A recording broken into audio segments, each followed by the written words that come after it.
Hello everyone! During this lesson, we will learn how to work with dictionaries in Python, as well as explore functions for handling them.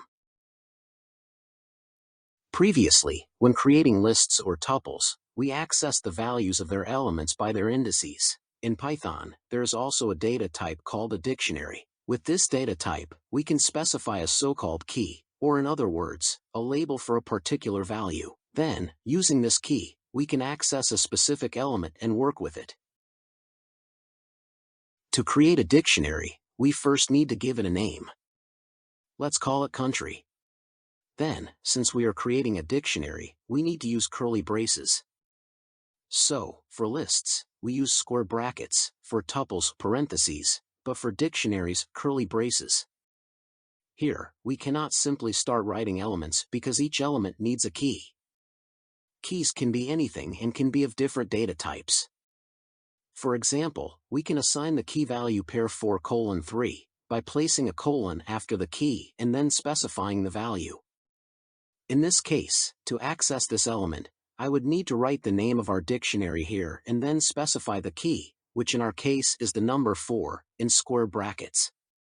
In this way, I access the value, which is 3, by its key.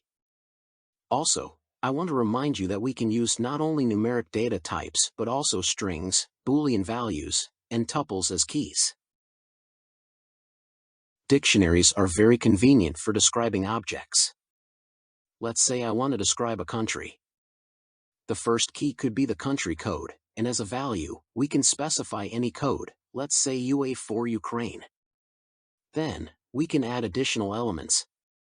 To do this, we simply continue adding new key value pairs separated by commas. So, let's specify the name of the country as a new key and the value as Ukraine. Additionally, let's add the population size. For example, let's assume it's 30, just to avoid writing a large number, understanding that it represents millions. You can also add other characteristics as desired, as long as they have keys and values.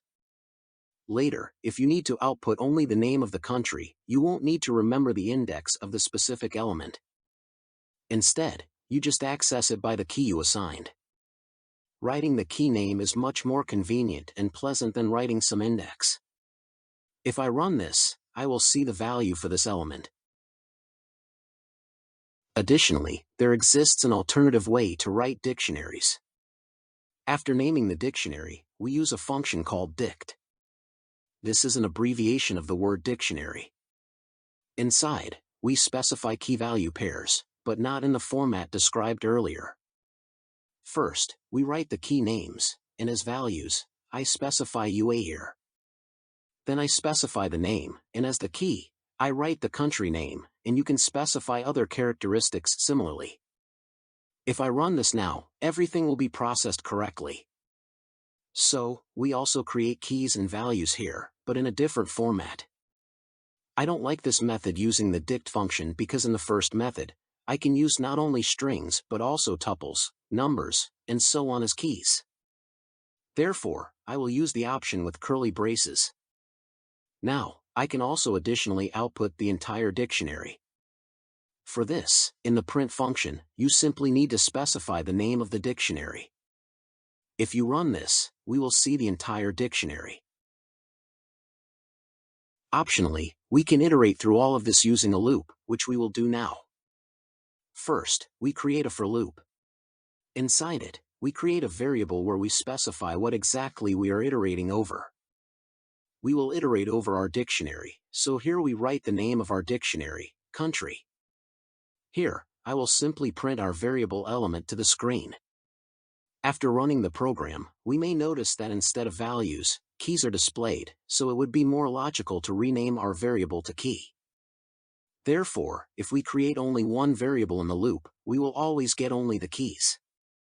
If I want to get not only the keys but also the values, then in that case, we need to create another variable.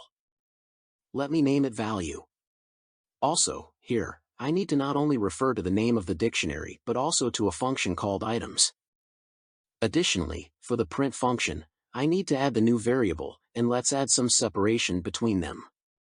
Now, if we run this, we see that all keys along with their values are displayed on the screen.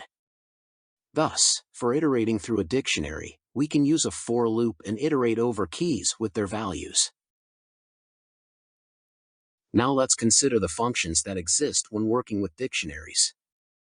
In addition to being able to retrieve an element by its key, we can use a method called get. It does the same thing. We just need to specify the key here. Let's specify a different key for example and try running it. As we can see, the get method is equivalent to square brackets and simply allows us to retrieve a value from the dictionary. In addition to this, there is also the clear method. This method completely clears our dictionary, and if we run the program now, we will notice that our dictionary is empty. If we need to remove a specific element, we can use the pop function, and here this function takes a specific key by which we will delete the element. Let's say I want to delete an element with the key named name. If we run this, we will notice that we have elements with the keys country code and population, but the key with the country name is no longer there. Also, if we need to remove an element not by key but just the last element, we can use the pop item function.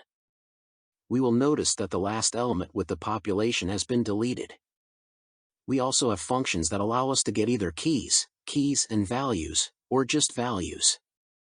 Suppose if we want to get only keys, then in that case, we use the keys function, and after running it, we get a list where each element is a key. In our case, there are 3 elements. If we want to access only the values, we can use the values function. And if we run this, we get a list that consists only of values. And if we want to get both, then in that case, we use the items function. We have already familiarized ourselves with it, and then we get all the keys and values in that format. Well, our lesson is coming to an end. I hope you enjoyed this lesson, and if you did, don't forget to subscribe to the channel so you don't miss new lessons. Thank you all for watching. See you soon. Bye.